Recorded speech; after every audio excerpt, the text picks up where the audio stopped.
morning and welcome the Patriot Radio News Hour. Happy Tuesday. Yeah, yesterday was President's Day. We were closed. The stations were closed. So happy Tuesday to all of you. I'm going to, 3 days in a row off. I don't know what to do. I'm going to have to be retrained on doing the program. I got a great show lined up for you. I'm Joe Jaquin, CEO of the Patriot Trading Group. There's a lot of things going on, none of which you're going to hear anywhere else. But that's why you listen. The website at allamericangold.com. I think we got it all fixed. I think it's been working. Allamericangold.com and another great one again today. Make sure you make it part of your daily routine. Most of the articles and the videos that are on there, we don't even talk about. Maybe once in a while I'll hit, a couple of them, 2 or 3 of them. But, when you think about it, we got something like 20, different articles and videos every single day, Monday through Friday. I mean, so that's, you're talking about over 100 articles and videos a week to keep you informed, most of which we just don't have the time. In an hour-long show, you just can't cover everything. So make sure it's part of your routine. Of course, you can order online. Don't forget our metals program. If you need information on that, it's available to you. IRAs, of course, all our social media stuff and the podcast. It's all there for you at allamericangold.com. As most of you know, so my wife and my son were up visiting college where my son has officially committed. He is going to be playing football for Lake Forest, which if you're in the Chicago area, that's a school you probably know well. It is, believe it or not, they were supposed to be one of the original schools for the Big Ten. They decided to pass on that. I don't know if that's a good thing or a bad thing, but he's officially committed. He had a great visit up there. He loved it. He did. He really did. He loved Chicago. Of course, the thing that I was laughing about to my wife is he loves Chicago because he doesn't pay for anything yet. Right? As soon as you got to start paying for stuff, especially in Illinois, it gets expensive. And I was thinking of all the places. It's just so weird. But of all the places, that's where he ends up going. It's a state. Probably, you think about it. Here, we're in Arizona, right? We're on the air in Colorado and in Phoenix, and we probably spend more time talking about Illinois, maybe California, than any other state around. And that's where my son is going to end up hopefully graduating with his degree, and playing football is just an added bonus. So I appreciate it. I know a lot of you were wishing him well and letting me know, and he has officially signed his letter of intent, and I think it'll be great. I know that the coaching staff there was fantastic. They really, really were. The thing that really sold us was the internships that they do there. So because he plays football, yes, they help him out there, but he's going to have 4 paid internships while he's attending college there. So he's going to figure out, because like most kids, let's face it, what do you want to do when you grow up, right? Now here you're 18 and you're supposed to say what you want to do. He doesn't know. Oh, business. Well, what does that mean? I don't know. And so he's going to have the part that excited me the most was, hey, pick something, intern, and then if you don't like it, you can find, you can really find what you like. Got a bunch of chances, so we're pretty excited about it. I'm really excited about it. Proud of him, happy for him, and I'll keep you updated on how it's going. So there you go. With no more college visits, he's all locked in and loaded, and they're back home. They made it home safely, and they're back at school. So I hope all of you had a great, great week, and listen, a really busy day today. And you think about it, it's a Tuesday after the holiday. The Dow's down triple digits, right? Gold's down, silver's down, everything's down. Why? What's happened? What big news broke? What did we miss? And it had nothing to do with anything other. Well, Walmart came out with bad earnings, so maybe a little bit, that didn't help. But there's a huge event happening today. a new world record has been set, and I'm not talking about the Olympic Games. Right? Which, by the way, wow, what a terrible performance for us, right?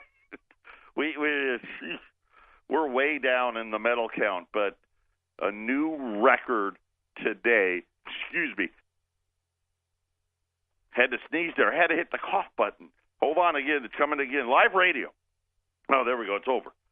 So, a new world record in debt has to be sold today. The United States, excuse me, it wasn't over. One more. Okay. Woo! The United States is having the single largest single-day debt auction ever today. You know how the debt auctions have been going. We know that, the country, they're showing up, they're there, but they're not, buying a lot.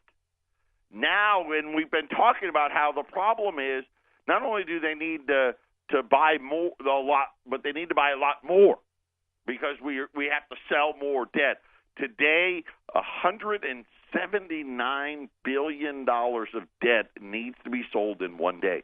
Matter of fact, for the week, it's also going to be, stands to reason, a record debt auction for the week as well, over $250 billion in a single week to be auctioned off today, and people are nervous. We're going to talk about that. We're going to talk about what Goldman Sachs said, and of course, they do it on the weekend, right? What Goldman Sachs said about our debt. Patriot Radio News Hour. We'll be back right after the break. How you doing? Patriot Radio News Hour. Our toll-free number, 800-951-0592. Just look at it this way. It's on sale today. And the federal deficit blowing up. Again, you go back to the announcements over the last 3 to 4 weeks. And, of course, this is something they knew about this stuff a long time ago. But over the last 3 to 4 weeks, things have been happening that have really made the debt problem significantly bigger than anybody really thought. You think about Steve Mnuchin all the way back at Davos, right? Remember when all of that first started, right? That was the Davos thing.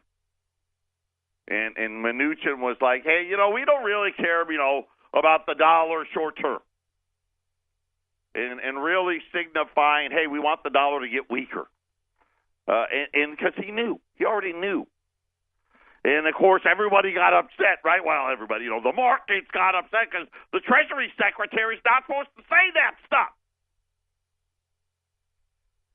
And then, what was it, a week or two after that, they announced, hey, between now, and this was right at the end of January, between the February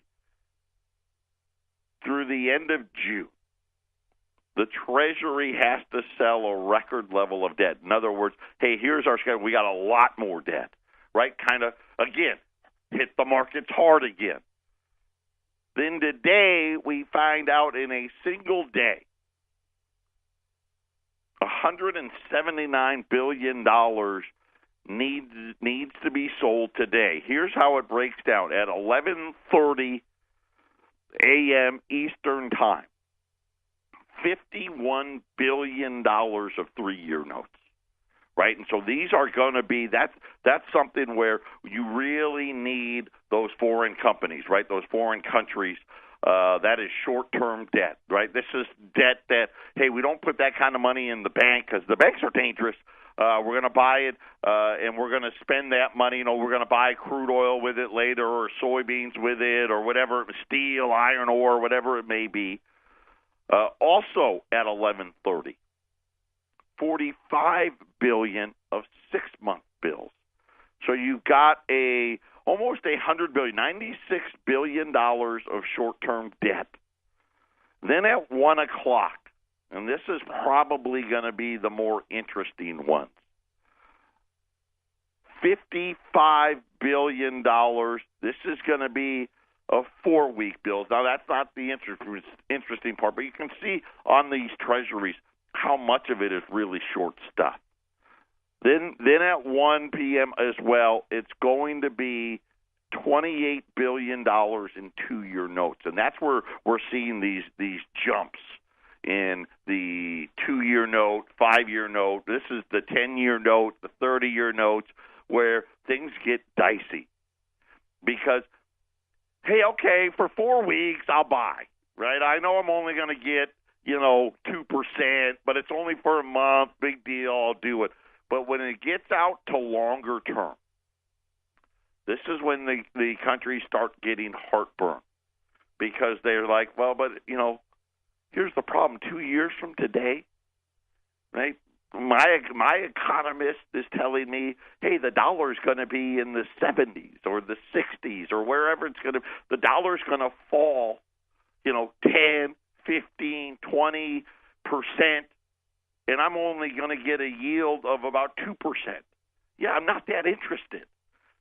And so this is what has everybody kind of, not kind of, got people really nervous. And you would hope, right? Hopefully Mnuchin and all of these guys spent the extra day calling people, right? Hey, listen, do us a favor, help us out here, right? Hey, we start, and whether it's the foreign countries or maybe they made a call to Apple or Warren Buffett. Hey, listen, buy some of this paper for, we just gave you a huge tax cut. Step up to the plate here and help us sell all of this stuff that needs to be sold. They did put out this statement, and this ought to really kind of let you know where things really stand. U.S. safe assets. When you have to tell somebody it's safe, probably not that safe, have been trading 10 to 20% more expensive. And as they adjust lower, more traditional risk assets will similarly fall in price, which previously occurred in 1987 and 1994, talking about the crashes in equity prices, and this is what's got the Dow nervous today, and of course the as we see it all the time, right? Some, in the old thinking, higher rates means the dollar is stronger, hurting gold prices. We know that trend is broken, but at least for today, they'll pretend. But something else that happened over the weekend. So today, everybody's got heartburn about the size of the auction. Here's the thing, though. Wednesday and Thursday, not much better, right? Still big ones. Not a lot of the short-term stuff on Wednesday and Thursday. Like today's got a lot of short-term, but everyone's going to really focus in on what that 2-year auction does at 1 o'clock. But then Goldman Sachs, boy, they had a big report they sent out. They see a tidal wave of red ink that may drag the U.S. economy into its undertow. The federal deficit spending headed towards, and they use the word, uncharted territory. And you think about, we've had spikes in debt here and there. And I talk about the first, 195 years where really the only time the government ran big deficits, it wasn't the Great Depression. World War I, which we paid most of that back, believe it or not. The World War II was the biggest. Right? The debt before World War II was barely over $100 billion. By the time it got to 1971, the debt was $400 billion. Most of that was World War II, and then Lyndon Johnson, talking about the introduction of food stamps and all that other stuff that added to the debt there the last from 1966 or so on. But Goldman Sachs is calling this uncharted territory. Remember the spike we had in the debt during the financial crisis, right? We had the spike there and the war, right? The war with Iraq and Afghanistan. And remember what they said, oh, it's just temporary. Right? You know, if we didn't have the financial crisis and, you know, we're fighting these wars, it wouldn't be that bad. Goldman Sachs says this is a totally different animal. And this is exactly what I've been telling you. The firm on Sunday. Isn't that interesting, Sunday? You're telling me you put this out on Sunday? Why wouldn't you have put it out? Well, obviously yesterday was a holiday. Why wouldn't you have done it today? Hey, let's come out and let's talk honestly with the American people for a minute. You don't hear it. Suggesting that the Trump administration and congressional Republicans may not be able to count on an economic boost from tax reform for very long. And nobody knows, right? We don't know. You know, the thing is, I really think, and I've said this all along, way too generous to corporations. You can't trust them. Right? They're going to do what's best for them, and what's best for them is buy back their own stock. That's how they see it. In wake of an ambitious infrastructure plan and a budget that drew fire from virtually all sides, and I don't know that that's true. This is just what the article is saying. By the way, this one's on CNBC. Goldman Sachs said in a note to clients, you know, it's Sunday. You know, we're going to be off. Let's send out a note. Let's just write them a little note. Right, you know, it's like when the kids get off to school and mom writes a little note on their lunchbox or their lunch bag. Hey, have a great day, honey. Right? Yeah, I'm just writing you a little note. Just want to let you know how things are going. The federal deficit is going to reach 5.2% of GDP in 2019. Now, remember. The magic number used to be 3%, right? As long as the debt wasn't a more than 3% of GDP, it was going to be fine. Oh, and by the way, in the next segment, I'm going to break down the other part. Because remember how I tell you there's a good number and a bad number? I'm going to tell you what part they don't count.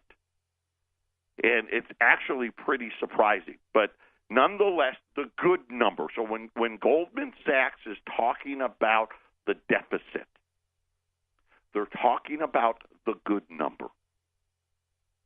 So this is the smaller number. 5.2% of GDP growth puts the deficit over $1 trillion, well over $1 trillion, 1.1 or $1.2 trillion. But it's what they said after that. The deficit will hit 5.2% of growth by 2019 and is going to continue to climb from there. Goldman Sachs warned that the economic gain from tax reform, it will have diminishing returns after this year. Wow, that's quick. The fiscal expansion should boost growth around 0.7. That's it. So what? We're about 2. So puts it at about 2.7. But will very likely come to an end after that, listing a litany of reasons why spending in debt will undermine the world's economy. And according to the analyst, and I'm going to break it out. I'm running out of time. I got, a couple of minutes left. So I'm going to start going through the reasons why Goldman Sachs on Sunday sent a note out to clients. I don't think it's a surprise because of the fact when their clients woke up today, they saw headlines, hey, record amount of debt sales happening, and then they saw the number $179 billion just in one day, over $250 billion for the week. And now Goldman Sachs says rising interest rates and rising debt levels are going to lead to a meaningful increase in interest expense.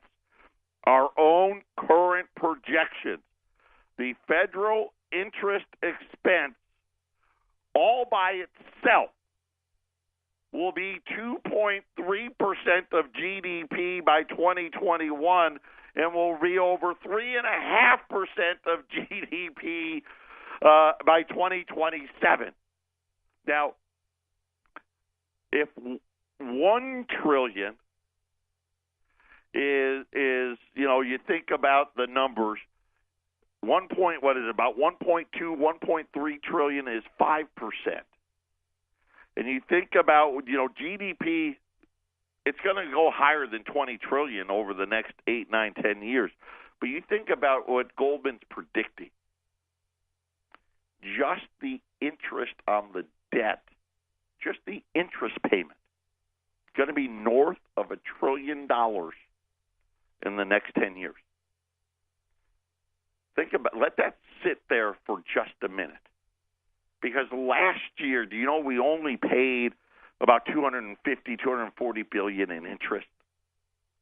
So according to Goldman Sachs, in the next 9 years, 10 years, just the interest payments on the debt are going to exceed $1 trillion a year. Patriot Radio News Hour. We'll be back right after the break. This is the Phyllis Schlafly Report from Phyllis Schlafly Eagles, a national volunteer organization founded by Phyllis Schlafly and continuing to uphold her legacy by opposing radical feminism and representing a traditional conservative perspective in our nation's capital. Now from the Phyllis Schlafly Center studios, here's Ryan Haidt. American sovereignty is one of the foremost issues of our day. From the dawn of time, nations have been defined by their ability to control a distinct geographical region and the natural resources therein. If a nation doesn't look after its own people, its own territory, and its own resources, it is doomed to fall. That message is a large part of what propelled President Donald Trump into the White House. The American people were tired of leaders who pretended that the needs of the so-called global community are more important than the safety of our own citizens. Many people know about this principle from the slogan, America First. In February 2005, the Phyllis Schlafly Report alerted the American people to an attack on American sovereignty being disguised as a global peace agreement. That attack was aptly known as the Law of the Sea Treaty, or LOST. While LOST claimed to be the best way to settle maritime disputes among nations, it would have done nothing but strip America of the right to rule her citizens by creating a sovereign international body to rule the seas. This international body, called the International Seabed Authority, or ISA, has many of the anti-American features of the United Nations, and several more on top of that. With territorial control and taxing power, the ISA looks a lot more like a sovereign power than an international peacekeeping organization. Don't think that the threat of this encroachment on American sovereignty has ceased to be relevant. LOST has been around since 1983, yet it remains a highly contentious issue. As Secretary of State, Hillary Clinton made it a priority to get the Law of the Sea Treaty ratified as late as 2012, although she was not successful. In addition to LOST, there are many other multilateral treaties that march under the banner of peace, but secretly threaten the single greatest peacekeeping force on the planet, a strong United States of America. More than any multilateral treaty, a strong and sovereign United States is the surest path to peace for American citizens and every person around the globe. This has been the Phyllis Schlafly Report from Phyllis Schlafly Eagles. It's no secret that globalists are bent on destroying Western culture. Whether the threat comes from inside or outside our borders, America must be protected from cultural Marxism and those who would deny American sovereignty. We're seeking your insight at phyllisschlafly.com. That's phyllisschlafly.com. And join us again for the Phyllis Schlafly Report. Welcome back, Patriot Radio News Hour. 800-951-0592. Winn-Dixie, and for those of you that don't, major grocery store chain in the Southeast, looks like headed for bankruptcy filing. North of 200 stores are going to close as the retail carnage continues on. But getting back to the notes this weekend from Goldman Sachs, they've got some charts. I go back. Eric used to have, matter of fact, he had it in the studio forever. Harry Figge wrote Bankruptcy 1995. And you know what? It was just ahead of its time. And didn't, I think that if anything, what Figge missed was the hold, or I don't even know if the hold's the right word, the lack of general understanding of the American people and allowing this charade to go on for as long as it did. But they were able to kick the can down the road for 20 more years than Figge first imagined. But he had this chart, and Figge in his book has this chart of the U.S. debt. And I know for those of you that have listened to us for a long time, you know what I'm talking about. And Goldman Sachs in this note, by the way, it's a real big note, has a bunch of graphs and charts, and they show they only go to 2021.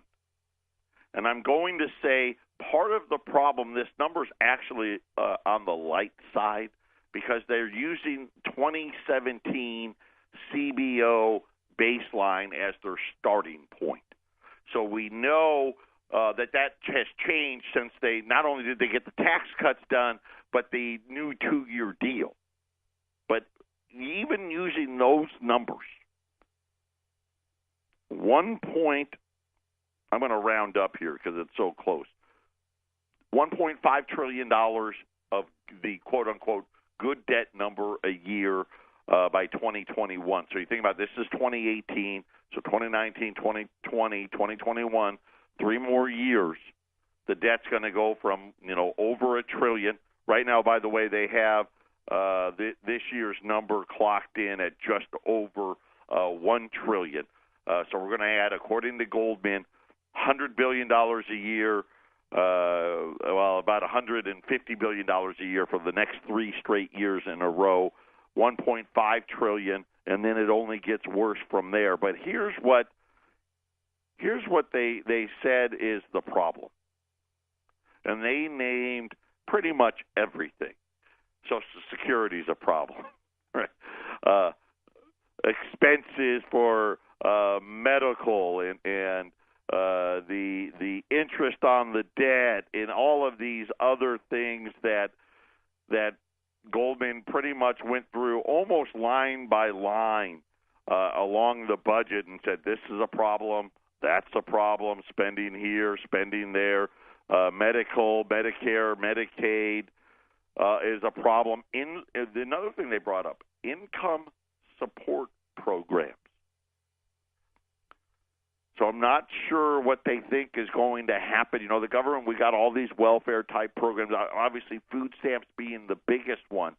But Goldman Sachs sees a big jump here. Social Security, Medicare, Medicaid, income support programs are primary drivers of the rise. Additionally, health spending is continuing to rise and is going to remain considerably higher for considerably longer. And then, of course, the interest expense, which is set to surge, surpassing, now I said $1 trillion by 2027.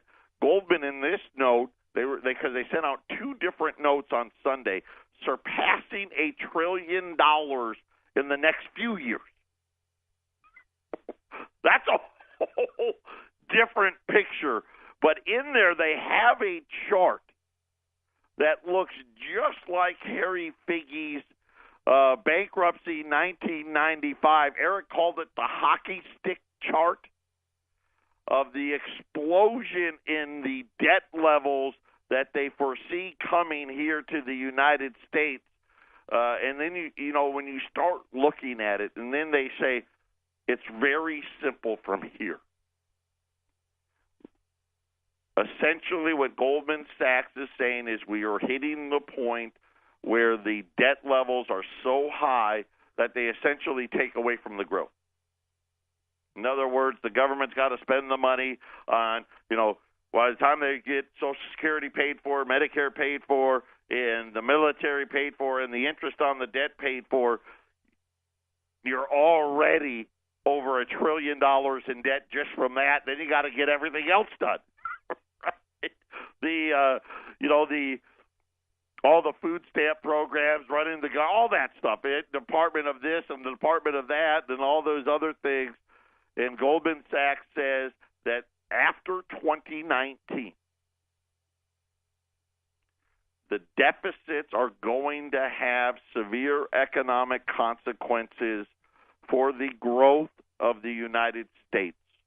Unfortunately for us, the economic consequence isn't a positive one. It's a negative one. And then you start thinking about the debt and how we get there and how the numbers work and the Treasury obviously selling all of the debt. They're now saying, and I'm just seeing here, 1.16 is the new number now that's coming out as for the good number for the debt in 2018, 1.16. But I just wanted to break down some numbers for you. So when you think about the debt and it's growing, here's the difference in the net operating cost, currently projected at 1.157. That's the exact number, 1.157. Remember last year's number, right? $666 billion is defined as receipts minus outlays, right? Cash spent. The difference, and this was last year's number, net operating cost, the government last year, and I misspoke there, the government last year ran a total deficit of 1.157. They reported 666. So one is not net operating cost. The other is called the budget deficit. The budget deficit for 2018 is now expected to equal the net operating cost of last year's number. So what is the net operating cost? We're going to talk about that next. 800-951-0592. So here is, I always use the good number, bad number. So what the good number is the budget deficit. The bad number is referred to the net operating cost. So when you think about what Goldman's note was, that was the budget deficit. The problem is the net operating cost is coming like a freight train as well. And in Goldman's note, you heard them mention things like Social Security and Medicare and Medicaid. But there's a few other things you need to know. So last year, there was a $491 billion. It's a $500 billion difference. Go back 10, 15, 20 years. The net operating cost, it was always a little higher than the budget deficit, but it was, $20 billion, $50 billion, $100 billion. It's now $500 billion bigger. So what's in there?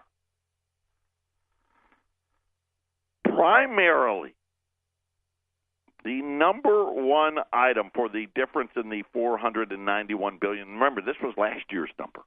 So you think about this year, they're saying, hey, 1.2-ish is going to be the budget deficit. Remember last week I told you the real number is going to be real close to $2 trillion this year. Primarily due to what they call accrued cost. And what accrued cost really means is we've got these liabilities, but they're due later. And what is in there increases in the estimated federal employee and veterans benefits liabilities. So think about, and I don't mean to laugh, but just like Social Security, same thing, but this is like the Social Security for the government employees.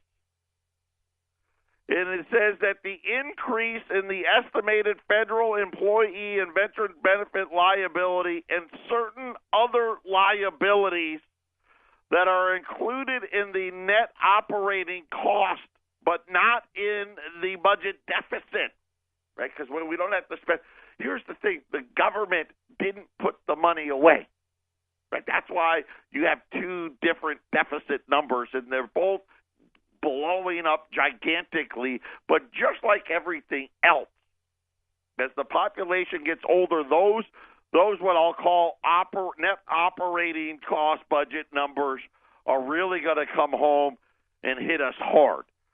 Here's how it all worked. So last year we collected $3.4 trillion in revenue. Okay, the government spent $4.5 trillion. This year, the number's going to be very, very close to $5 trillion. That includes the net operating. But of the $3.4 trillion in revenue, 80% of the number came from individual income tax and tax withholding, so your payroll tax. So between the taxes you owe on April 15th and then the taxes withheld for Social Security and Medicaid, aka the payroll taxes, that was 80% of the $3.4 trillion. 9% came from corporate taxes. That was the big tax cut we had to have. They were already only at 9%. 11% came from other revenue, other government taxes. Well, like the gasoline tax, 18.5 cents as an example of the other. Here's how the costs were divided up, and these are big buckets, obviously. 24% to the Department of Health and Human Services. That's your Medicare, Medicaid. 22% to Social Security. 15% to the Department of Defense. 11% to the Department of Veteran Affairs. 22% to all others. 6% on interest on Treasury securities held by the public. Well, that number's, and if Goldman Sachs is right, that number's really going to skyrocket. But I'm more concerned about the 11% of Department of Veteran Affairs. Those are a lot of that is off budget, if you will. And they start talking about what 2018 is going to be. They're looking at lowered tax revenues by about $150 billion. So that 3.4 becomes 3.25. The problem is on the net operating side of things, they're looking for a number. Man, I'm trying to get down to the actual, $1.93 trillion will be the net operating budget for 2018. And again, on this one, this was Wolf Richter, who does great work. He's got a chart of the national debt, and his chart is just from 2012 through 2018, and you see a chart that goes from 15 trillion. The chart stops at 21 trillion, but he's just got this green arrow saying, hey, by 2018, that's off the chart, right? It's well beyond.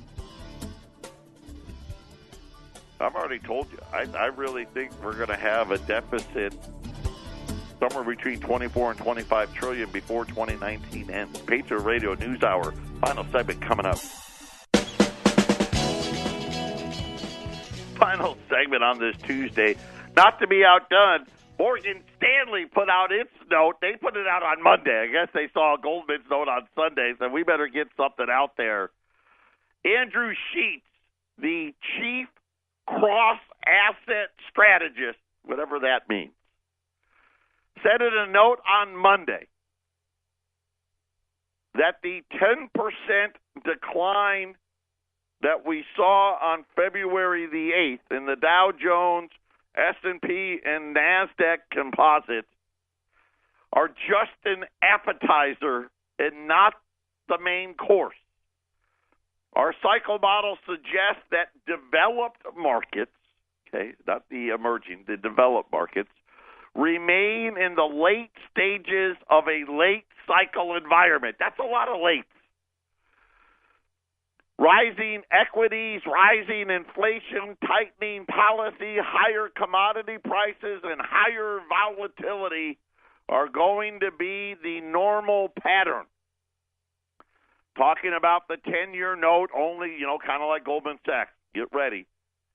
At present, the strength of current data is acting as a counterweight. However, things get trickier after the first quarter of this year. So they're anticipating something even a little sooner, saying that the markets will need to digest core inflation and declining purchasing managers' indexes, which is just a survey, economic surprising, and quite possibly earnings revision. So that'll be interesting. With the tax cuts, I'd be surprised that would happen. But that was their note today. Right now, quick look at the markets. It's a good day to buy on the dips here. Gold's down 13.30 right now. The dollar, it's a little stronger, not much, but it's up 47 basis points, which for the dollar is a pretty good move, but it's still 89.65. Of course, remember, the dollar touched a new all-time low last week. Remember when gold got back up to 13.60 right now? So gold's 13.30.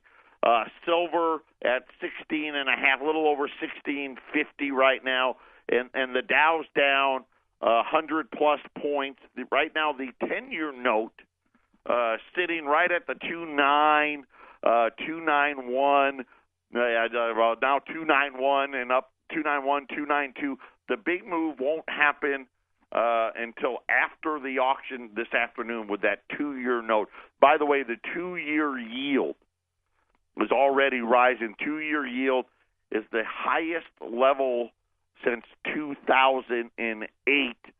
Talking about the increase in the auction size today, as we mentioned earlier, right now the 2-year note, 2.25. So a pretty big move there. That is the highest yield since September 22nd, 2008, as we continue to watch, again, a huge record debt auction today, $179 billion. The 2-year note being the longest of the debt that's going to be auctioned today. We'll have to see how it is. Hopefully, the Treasury was making some phone calls, trying to make sure people come and buy this auction so it doesn't unsettle the market. So we'll have to wait and see. 800-951-0592. Buy the pullbacks. Give us a call. Patriot Radio News Hour. We'll be back tomorrow.